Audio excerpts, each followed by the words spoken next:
আমাদের এখানে ভোট হলো 29 তারিখ, তাই তো? 29 তারিখে ভোট।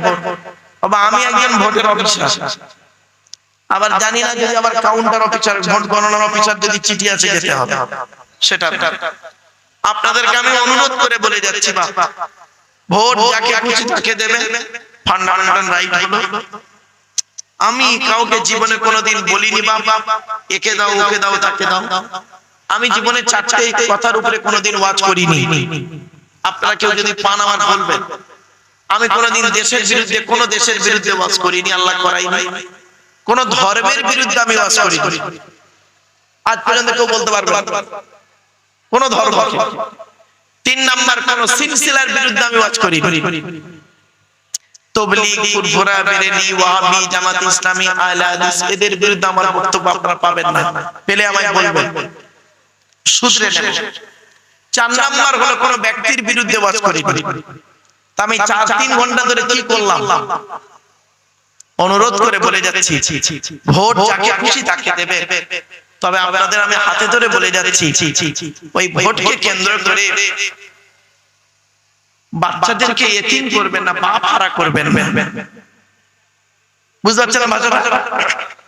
বাপ হারা করবেন না বাচ্চাদেরকে, কোন নারীকে স্বামী হারা করবেন না, কোন বাম্মাকে সন্তান হারা করবেন না। এই ভোটকে কেন্দ্র করে আপনি যাকে মার্ডার করলেন, আপনি যাকে কতল করলেন, মার্ডার করলেন, তার পরের দিন, মার্ডারের পরের দিন তার মাটি হয়ে যাবে, তার পরের দিন রাতের বেলা তার বাড়ির পেছনে গিয়ে দাঁড়াবেন।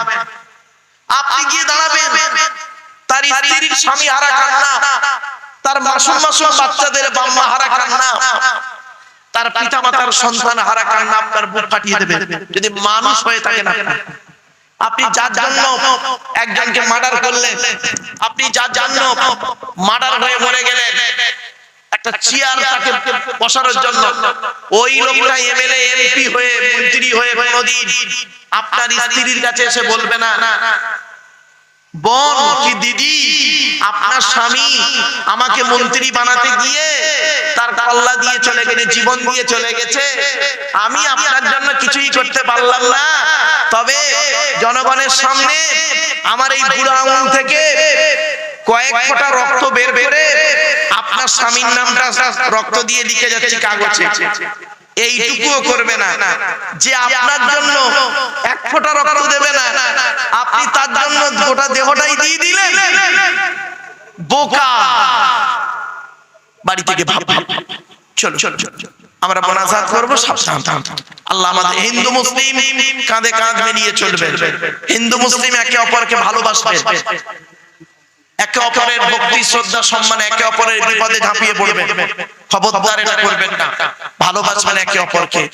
আমাদের আসার রাস্তা একটা, যাওয়ার রাস্তা অনেকটা। আমরা এসেছি প্রত্যেকে বাপের পৃষ্ঠ হতে, মায়ের পেটে থেকে, আর যাওয়ার রাস্তা কেউ যাবে শ্মশানে, কেউ যাবে কবরে, কেউ যাবে গর্তে, কেউ বাঘের পেটে, কেউ কুমিরের পেটে, ঠিক না? অতএব সাবধান। এই কথাগুলো মাথায় রাখলে তবে আমার বক্তব্য একটু ব্রেনে আসবে। বাপ প্লিজ আমি আপনাদেরকে অনুরোধ করছি, নবীজির একটি হাদিসকে সামনে রেখে, হাদিসটা কোথায় পাবেন আপনি? জলসাকে জলসার মতো করে করুন। আমি আপনাদের অনুরোধ করছি, ভারতবর্ষ, নেপাল, বাংলাদেশে 1994 সাল থেকে 2026 বিগত 32টা বছর কেটে গেল। আমি যেখানেই যাই একটু অনুরোধ করে মানুষকে বলি, চেষ্টা করি। আমি আপনাদেরকে অনুরোধ করছি একটা হাদিস দিয়ে, একটা কোরআন দিয়ে, এই দুটো জিনিসের মাধ্যমে আমি বুঝে নেব আজকের হঠাৎগঞ্জের মানুষ আমার এই কথাটা কতটা গ্রহণ করলো, নবীর কথাটা আর আল্লাহর কথাটা। চলুন আগে নবীর কথাটা বলি, পরে আল্লাহর কথাটা বলছি। চলুন। হযরত নবী করিম সাল্লাল্লাহু আলাইহি সাল্লামের একজন সাহাবী ছিলেন আব্দুল্লাহ ইবনে মাসউদ রাদিয়াল্লাহু তাআলা আনহু। তিনি বর্ণনা করছেন, আল্লাহর নবী বৃহস্পতিবার দিনগত রাতে ঈশার নামাজের পরে সাহাবীদেরকে নিয়ে গায়ে গায়ে বসে টু দি পয়েন্টের উপরে নবীজি আমাদের ওয়াজ ও নসিহত করে শোনাতেন। জোরে বলুন সুবহানাল্লাহ। তাহলে ওয়াজের উত্তম রাত কোনটা? যা বলো বলো দিনটা কবে? দিনটা বৃহস্পতিবার দিনগত রাত। সময়টা কখন? এশাবাদ। নবীজি কাদেরকে নিয়ে ওয়াজ করতেন? সাহাবীদেরকে। নবী এখন নেই, সাহাবীরাও নেই, আছে কারা? নায়েবে নবী, আল উলামা ওয়ারাসাতুল আম্বিয়া, হাক্কানি আলেমরা হলো নবীদের উত্তরাধিকারী ওয়ারিস। সাহাবীরা কেউ নেই এখন, আছে কারা? সাহাবীদের উত্তরাধিকারী খাঁটি মুমিনরা। এবার আসছি সাহাবীরা কিভাবে বসতেন। বলুন বলুন বলুন। গায়ে গায়ে মিলে মিলে বসতেন। আপনারা কিভাবে বসেছেন? দয়া করে আপনাদের অনুরোধ করছি একটু আগিয়ে আগিয়ে আসবেন। গায়ে গায়ে বসার জন্য অন্তত নবীর একটা হাদিসকে আপনারা মানুন প্লিজ। আমি আপনাদের বলতে খারাপ লাগছে, আমার বাবার যোগ্য মানুষেরা, পিতার যোগ্য মানুষেরা বসে আছেন। আমি বাবাজিদের কাছে আমি অনুরোধ করছি, আমার বাপেরা একটু আগিয়ে আগিয়ে আসুন। আল্লাহুম্মা সাল্লি আলা সাইয়্যিদিনা মাওলানা মুহাম্মদ ওয়া আলা আলি সাইয়্যিদিনা মাওলানা মুহাম্মদ। এসো তোমরা ইসলামী, এসো তোমরা ইসলামী, হবে যে উজালা মক্কা মদিনা নবী কামলিওয়ালা।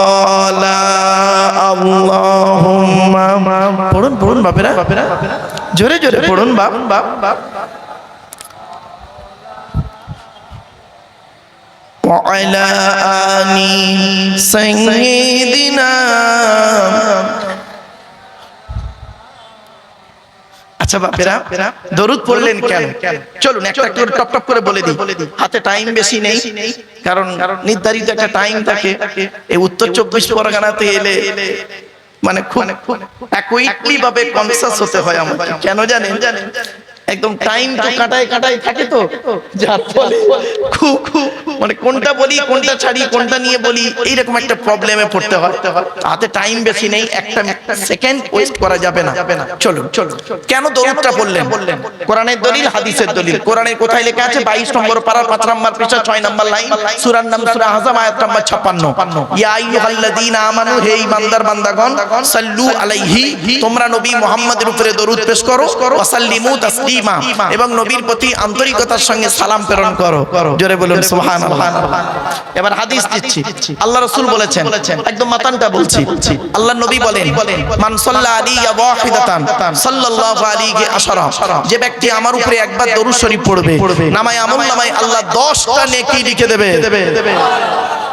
আরেকটা হাদিস, মান সাল্লা আলাইকা আশরান ফি আউয়ালিন নাহারি ওয়া আশরান ফি আখিরিন নাহারি নালাতহু শাফাতি ইয়াউমাল কিয়ামা।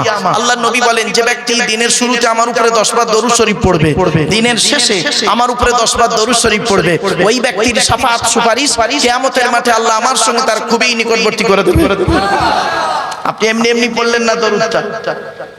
আরেকটা হাদিস, আল্লাহর নবী একদিন মসজিদের মেম্বার উঠে তিনটে মেম্বার উঠে বলেছিলেন আমিন আমিন আমিন। সাহাবীরা জিজ্ঞাসা করলেন, হে নবী, আপনি মেম্বার উঠে আমিন আমিন করলেন কেন? একটু দয়া করে বলুন। নবীজি বললেন, শোনো, এই মাত্র জিবরাইল ফেরেশতা এসে আমাকে সংবাদ দিল, ওই শ্রেণীর লোকের প্রতি আল্লাহর লানত, অভিশাপ, যে ব্যক্তি রমজান মাস পেল, সুস্থ শরীর নিয়ে রোজা আদায় করলো না। খবরদার, যারা রমজান মাস পেয়েছেন পাবেন, রোজা কোনোদিন ছাড়বেন না।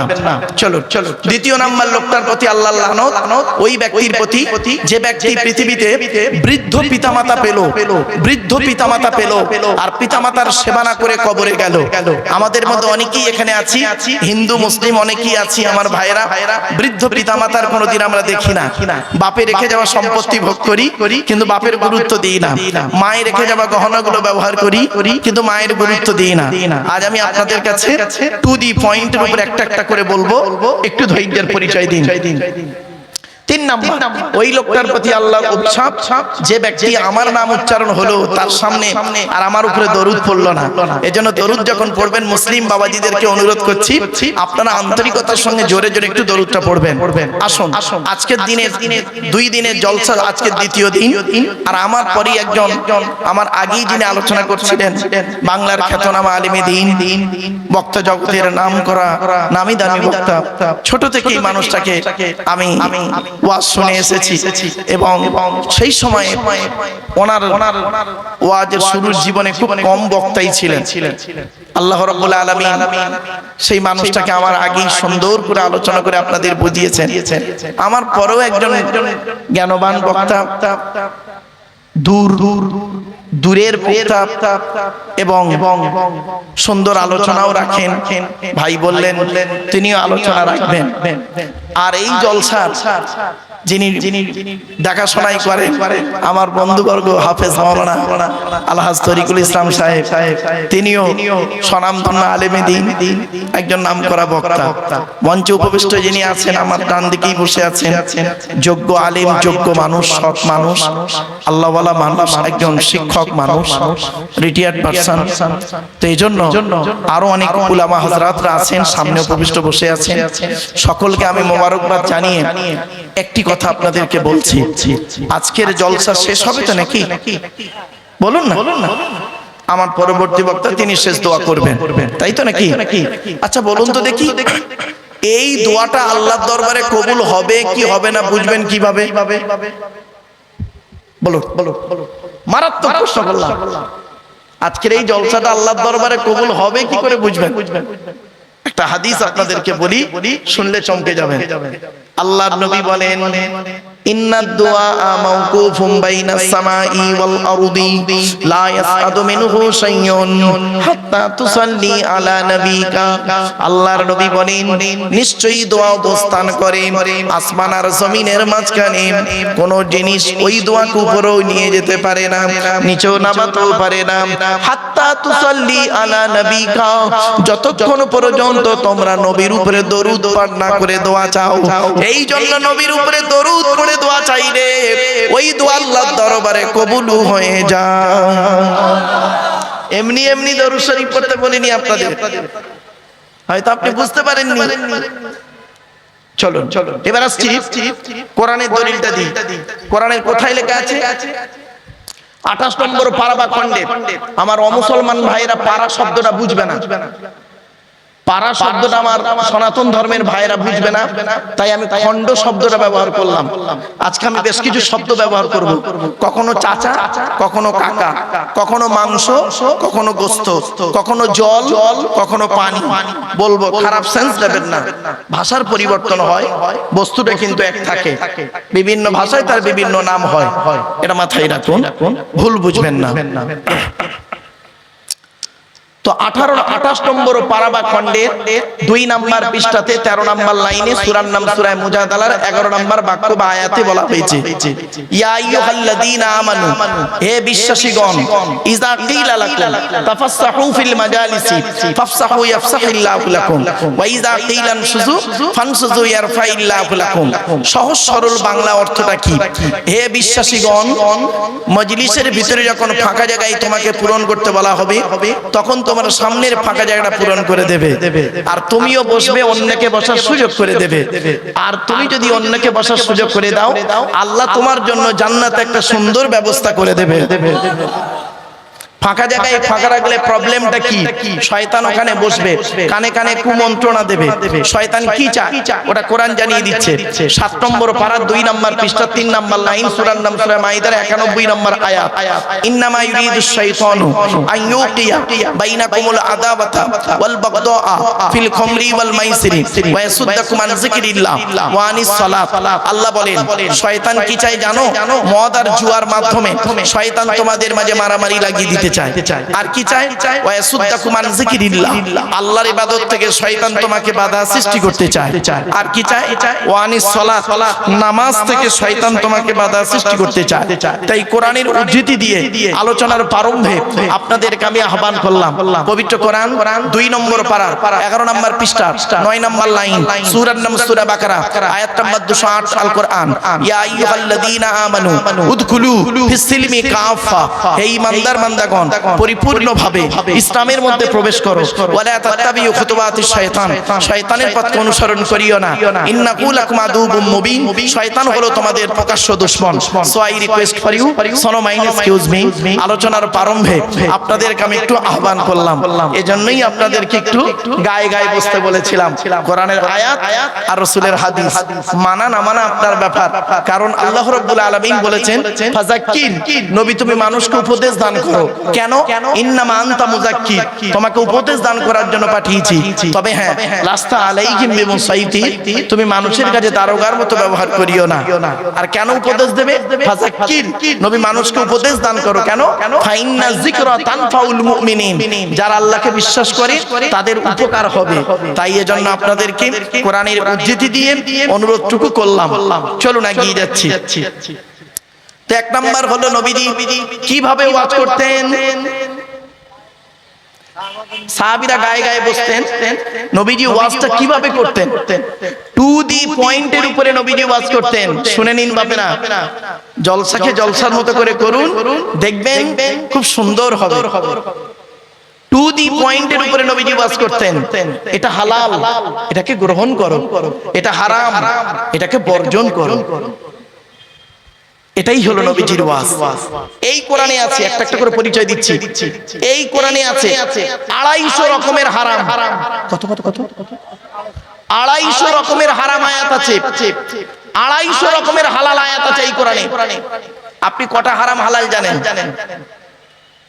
মদ খাওয়া, সুদ খাওয়া, ঘুষ খাওয়া, বিয়ের পণ নেওয়া, নারী নির্যাতন করা, জমির আল চুরি করা, হুক মেরে কারেন্ট নেওয়া, আজ জানেন। 250 রকমের হারাম আছে এই কোরআনে, আর 250 রকমের হালাল আছে। প্লিজ একটু ধৈর্যের পরিচয় দিন বাপেরা, একটা একটা করে কিছু আজকে আলোচনা রাখবো। এবারে আসছি, বক্তা গেল, বলেছিলাম না 3টে জিনিস, বক্তা, কমিটি আর কি শ্রোতা।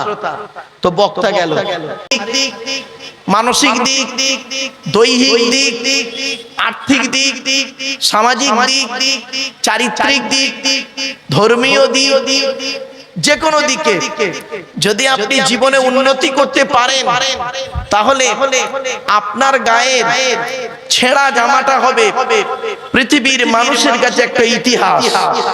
ঠিক না বেঠিক? জীবনে যদি উন্নতি করতে পারেন, যে ধর্মের মানুষ হন, যে ব্যক্তি হন না কেন, আপনি যদি জীবনে উন্নতি করতে পারেন, তাহলে আপনার গায়ের ছেঁড়া জামাটা হবে পৃথিবীর মানুষের কাছে একটা ইতিহাস। আর যদি জীবনে কোনো উন্নতি করতে না পারেন, তাহলে আপনার গায়ের সুন্দর পোশাকটা হবে জনগণের পরিহাস, ঠাট্টা। দয়া করে কথাগুলো একটু মাথায় রাখুন। এই 4টি শব্দ ঘুরিয়ে ঘুরিয়ে আমি আপনাদের কাছে পয়েন্ট পয়েন্ট করে আনবো, একটু দয়া করে মাথায় রাখুন। প্রিয়জন, প্রয়োজন, আবেগ, বিবেক, ভালোবাসা, ভালো লাগা, ইতিহাস, পরিহাস, 4টি শব্দ। وقال الله تعالى في كلام المجيد والفرقان الحميد إن الله وملائكته يصلون على النبي يا أيها الذين آمنوا صلوا عليه وسلموا تسليما। দয়া করে একটু দরুদ শরীফ পড়ুন। اللهم صل على سيدنا مولانا محمد وعلى آل سيدنا مولانا محمد। শুধু শ্রোতা মণ্ডলী, আমরা অনেক সময় দরুদ শরীফ পড়তে গিয়ে একটু অজান্তেই ভুল করে ফেলি। কি? আল্লাহুম্মা সাল্লি আলা সাইয়্যিদিনা মাওলানা মুহাম্মদ ওয়া আলা আলি, ওয়ালা আলি দয়া করে বলবেন না। ওয়ালা আলে বললে নফির মানে হবে, নেগেটিভের মানে হবে, নাবাচকের মানে হবে, উল্টে গোনা হবে। আচ্ছা এটা কি? ওয়া আলা আদি, আলাটা হলো ইংরেজিতে বলে প্রিপজিশন, বাংলায় বলে অব্যয়, আরবিতে বলে হরফে জাররা। জলসা কেন দেন আপনারা? জলসা দেওয়ার উদ্দেশ্য হলো তিনটে। কটা কটা কটা আমার সাথে একটু কথা বলবেন প্লিজ। জলসা দেওয়ার উদ্দেশ্য হলো তিনটি। কি কি? এক নাম্বার অজানাকে জানা। কি বললাম? কি অজানা জানা? একটু ধৈর্যের পরিচয় দিন আপনারা। দুই নাম্বার ভুল সংশোধন করা। কি ভুল সংশোধন হবে? দেখুন একটু ধৈর্যের পরিচয় দিন। তিন নাম্বার হলো কিছু পরামর্শ নিয়ে নেওয়া। কি পরামর্শ আপনাদেরকে দেব? আমি ব্যক্তিগত কোনো পরামর্শ আপনাদেরকে দেব না। এই আল্লাহর বিধান কোরআন থেকে কিছু পরামর্শ আপনাদেরকে দেব। আর এই কোরআন যার উপরে অবতীর্ণ হয়েছে, আখিরি নবী মুহাম্মদ সাল্লাল্লাহু আলাইহি সাল্লাম, তার মুখশ্রিত বাণী কথাকার সমর্থনকে হাদিস বলে। তার হাদিস ও সুন্নাহ থেকে কিছু পরামর্শ আপনাদেরকে দেব। এই পরামর্শ মোতাবেক যদি আমি এবং আপনি পৃথিবীতে শান্তি চলতে পারি, তাহলে ইনশাআল্লাহ শান্তিতে থাকবো, পরকালে ইনশাআল্লাহ জান্নাত পাবো। এই তিনটে কারণে জলসা দেওয়া হয়। কিন্তু বর্তমানে যদি এই তিনটে কারণেই যদি ঠিক পূরণ না হয়, তাহলে জলসা করাটাই বেকার হয়ে যাবে। তাই আমি আপনাদের কাছে অনুরোধ করছি, আমি আপনাদেরকে অর্ডার করছি না, অনুরোধ করছি। অর্ডার করার অনুমতি আল্লাহ আমাকে দেয়নি, অনুরোধ করার অনুমতি আল্লাহ আমাকে দিয়েছে। অর্ডার করবেন কে? আল্লাহ। অর্ডার করবেন কে? নবী। তাহলে আমরা কি করব? আমরা আল্লাহর অর্ডারগুলো নিয়ে, নবীর অর্ডারগুলো নিয়ে আপনাদের কাছে অনুরোধ করব। ঠিক না বেঠিক? আমার ওয়াজ শুনতে গেলে একটু ব্রেন লাগবে, একটু সময় লাগবে, একটু ধৈর্য লাগবে। তিনটে জিনিস কিন্তু প্রয়োজন। বাপ অর্ডার করবেন আল্লাহ, অর্ডার করবেন নবী। আমরা তাহলে কি করব?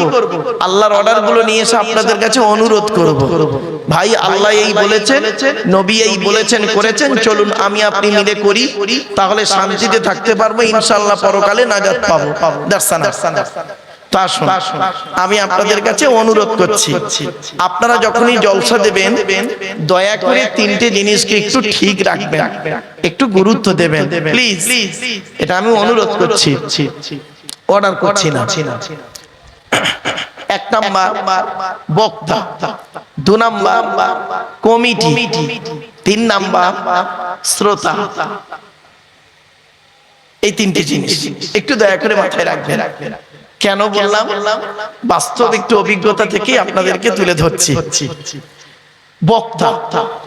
বক্তার কি দেখবেন? দয়া করে দুটো জিনিস দেখা দরকার। এক নাম্বার, বক্তাটি সত্যিকারের আলেম কিনা। কি বললাম বাবা? সত্যিকারের আলেম কিনা। শব্দটা কিন্তু, বাক্যটা আমি দুবার বলেছি। একে তাকিদ বলা হয় আরবিতে গো বাবা। চলো শুধু ডিগ্রি থাকলে হবে না, বক্তাটি আমল আছে কিনা, বক্তাটি নিজে 5 ওয়াক্ত নামাজ পড়ে কিনা, রমজান মাসে রোজা রাখে কিনা, বক্তাটি তার পিতামাতার সঙ্গে ভালো আচরণ করে কিনা, বক্তাটি তার ছেলে মেয়ের দায়িত্ব পালন করে কিনা, বক্তাটি তার স্ত্রীর হক আদায় করে কিনা, বক্তাটি তার ভাই বোনের ফারাইজি অংশ দেয় কিনা, বক্তাটির চরিত্রটা ঠিক আছে কিনা। বাস্তব বললাম। বক্তাটি কোন নেশা ভান করে কিনা। কুল্লু মুস্কিরিন হারাম, প্রত্যেকটা নেশাদ্রব্য জিনিস মস্তিষ্কের বিকৃতি ঘটায়, সেটা হলো হারাম, অবৈধ ইসলামে। বাপেরা, কথাগুলো শুনতে হয়তো একটু খারাপ লাগবে, চলুন একটা একটা করে বলার সুযোগ দিন আমাকে। আল্লাহ রাসূল বললেন, কোন কোন আলিমান, হাক্কানি আলেম হও। হাক্কানি আলেম যদি হতে না পারো, আও মুতাআল্লিমান, হাক্কানি আলেমের ছাত্র হও। তাও যদি সুযোগ না পাও, আও মুস্তামিয়ান, মুহিব মুসমিয়ান নবীজি বলেননি, মুস্তামিয়ান। হাক্কানি আলেমরা যেটা বলি, মনোযোগ সহকারে শ্রবণ করো, আমল করো। তাও যদি সুযোগ না পাও, আও মুহিব্বান, হাক্কানি আলেমদেরকে অন্তর দিয়ে ভালোবাসো, ওয়ালা তাকুন খামিসান ফাতুহলিকু, 5 নাম্বারটা হতে যেও না, তাহলে ক্ষতিগ্রস্ত হয়ে যাবে। এখন প্রশ্ন হলো হাক্কানি আলেমকে, কোন লোকটাকে হাক্কানি আলেম বলবেন? গালে দাড়ি থাকলে বুঝি, মাথায় টুপি দিলে বুঝি, হাতটা একটু নরম হয়ে গেলে বুঝি, 90 বছর বয়স হয়ে গেলে এমনিতেই চামড়া গুটিয়ে গিয়ে হাত নরমই হয়ে যায় গো বাবা। চলো চলো চলো, নবীজি কি বলছেন দেখি। আল্লাহু আজওয়াদু জুদান ওয়া আনা আজওয়াদু বানি আদম ওয়াজাদুহুম বাদি রাজুলুন আলিমা ইলমা ফানাশরাহু ইয়াতি ইয়াউমাল কিয়ামাতি আমিরান ওয়াহিদা। আল্লাহ রাসূল বলেন, আল্লাহ হলেন সবথেকে বড় দাতা, আল্লাহর পরে বড় দাতা হলাম আমি মুহাম্মদ সাল্লাল্লাহু আলাইহি ওয়াসাল্লাম। এরপরে নবীজি কি বলছেন শুনুন, আমার পরে মুহাম্মদ সাল্লাল্লাহু আলাইহি ওয়াসাল্লাম বলছেন, আমার পরে এই পৃথিবীর জমিনে সবথেকে বড় দানশীল ব্যক্তি কে জানো? ওই জ্ঞানী লোকটা, ওই জ্ঞানী লোকটা, ওই আলেম যে ইলম অর্জন করেছেন, ইলম মোতাবেক নিজে চলেছেন, সমাজের মানুষকে বলেছেন, তার ইলম থেকে মানুষ উপকৃত হতে পেরেছে। ওই শ্রেণীর আলেমদেরকে কিয়ামতের মাঠে আল্লাহ এক একটা দলের আমির নেতা করে তুলবে। জোরে বলুন সুবহানাল্লাহ। 4টে পয়েন্ট। আপনি কি ভাবলেন? আপনি কি ভাবলেন জলসাটা কি? মাইকের সামনে এসে কিছু বলে দেওয়ার নাম বক্তা নয় বাপ। 3টে জিনিস কোনোদিন ব্যাকে আসে না, সব সময় সামনের দিকে যায়। 1 নাম্বার, ধনুক থেকে তীরটা বের হয়ে গেলে ওই তীরটা আর কোনোদিন ব্যাকে আসে না। 2 নাম্বার, দেহ থেকে আত্মাটা বের হয়ে গেলে ওটা আর পৃথিবীতে রিটার্ন দেওয়া হয় না। 3 number, it is very very important, জবান থেকে কথা বের হয়ে গেলে ওটা আর কোনোদিন ব্যাকে আসে না। আমার বাপেরা, 1 ঘন্টা লেকচার দিতে গেলে, 1 ঘন্টা লেকচার ওয়াজ করতে গেলে 3 ঘন্টা কিতাব পড়তে হবে বাপ। 1 ঘন্টা লেকচার দিতে গেলে 3 ঘন্টা স্টাডি করতে হবে, মুতালিয়া করতে হবে। ছোট্ট একটা উদাহরণ দিই। প্রাইমারি স্কুলের টিচার ক্লাস 1-এ গিয়ে একটা ক্লাস করেন 40 মিনিট, মাসের শেষে তার স্যালারি বা মাইনে হলো 40,000 টাকা। ক্যালকাটা ইউনিভার্সিটির একজন লেকচারার এমএ সেকেন্ড ইয়ারে গিয়ে একটা ক্লাস করেন 40 মিনিট, মাসের শেষে তার স্যালারি বা মাইনে হলো 1.5 লক্ষ টাকা। এত ডিফারেন্স কেন? মনে রাখবেন, সব জায়গাতে যদি পরিশ্রম করলে সফলতা আসতো, বনের রাজা গাধাই হতো। কারণ গাধা 16 ঘন্টা ঘুমায়, সিংহ গাধা 16 ঘন্টা খাটে আর সিংহ 16 ঘন্টা ঘুমায়। একটু মাথায় রাখুন।